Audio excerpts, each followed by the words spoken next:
Hello mga bro, may ayusin tayong isang China CR TV mga bro. Ito ang problema niya, kuwit lang oh.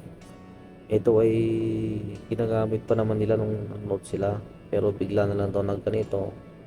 Kaya tara, baklasin natin.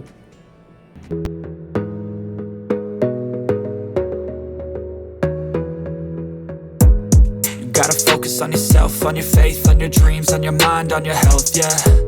You gotta work, never tell, keep your head down, find what you love and excel, yeah. Ito, pagbaklas ko siya, may napansin lang ako dito. Isang capacitor, 2200 UF, microfarad, 35 volts ito mga bro. Electrolytic capacitor. Yung mga voltage checking ko ayos naman siya, yung mga niya. Ito lang talagang nag-isala rin. Basic lang to mga bro. Tara, samahan nyo ako. Tanggalin natin to mga bro.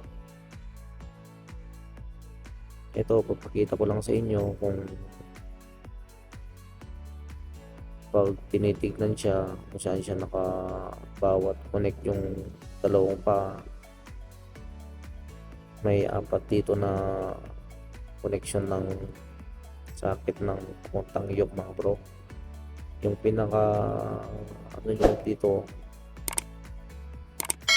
pangalawa, yun ay nakakonect siya sa capacitor. Kaya ito nga talagang naging salary niya mga bro. Tara, tanggalin na natin para palitan na. Ito, natanggal ko na siya mga bro. Papalitan ko na lang to. Hindi ko na ipapakita kung paano ikabit mga bro. Ito ay basic lang naman. A few moments later. Ito, ite-testing na natin. Ikabit na natin mga bro yung pyesa niya. Makikita natin ngayon yung screen niya. Buo na. Hindi naguhit. Okay mga bro, hanggang dito na lang yung video natin. Kahit maiksi lang mga bro, napadaan ka man sa aking channel o nagustuhan mo ng aking video, subscribe naman at mahit na rin yung notification bell para maging updated ka sa mga bagong video na ilalabas.